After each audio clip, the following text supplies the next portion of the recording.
Sosok Kapolda Sulteng, Irjen Agus Nugroho, sebut ABG 16 tahun diruda paksa 11 orang tidak ada unsur kekerasan. Unsur kekerasan, ancaman. Sosok Irjen Agus Nugroho, Kapolda Sulawesi Tengah yang jadi sorotan setelah menyebut kasus R 16 tahun bukan ruda paksa tetapi persetubuhan di bawah umur.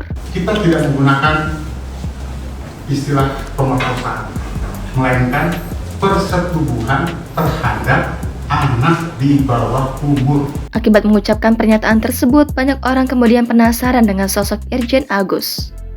Lantas, bagaimanakah sosoknya? Irjen Agus Nugroho lahir di Bandung, Jawa Barat pada 14 Agustus 1969. Agus Nugroho merupakan lulusan dari Akademi Kepolisian tahun 1991.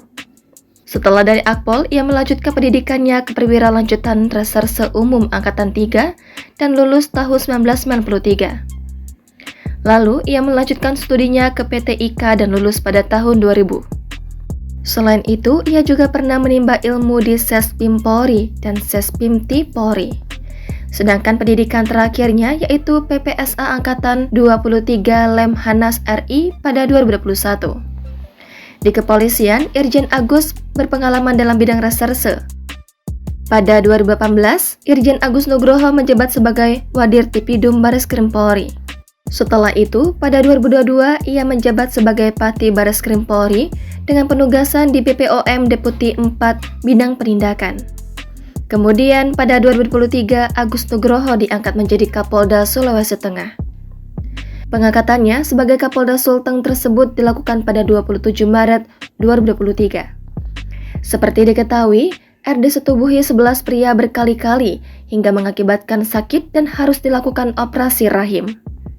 Setelah menangkap 7 dari 11 tersangka, Kapolda Sulteng Irjen Agus Nugroho justru membuat statement yang menjadi sorotan luas. Menurut Irjen Pol Agus Nugroho, unsur konstitutif di dalam kasus pemerkosaan itu adanya tindak kekerasan maupun ancaman kekerasan memaksa seorang wanita untuk bersetubuh dengannya di luar perkawinan berdasarkan pasal 285 KUHP. Oleh karenanya, saya berharap selesai kegiatan press conference ini kita tidak lagi menggunakan istilah pemerkosaan ataupun ruda paksa agar masyarakat tidak bingung di dalam memahami perkara ini. Kata Agus, tindak pidana persetubuhan anak di bawah umur itu tidak dilakukan secara bersama-sama.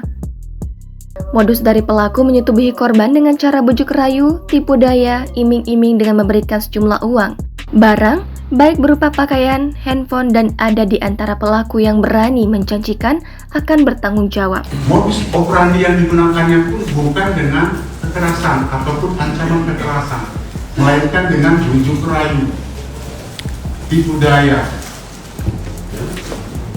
iming-iming akan diberikan sejumlah uang, akan diberikan sejumlah barang, baik itu berupa pakaian, handphone, bahkan ada di antara pelaku yang berani menjanjikan akan bertanggung jawab jika korban sampai dengan hamil.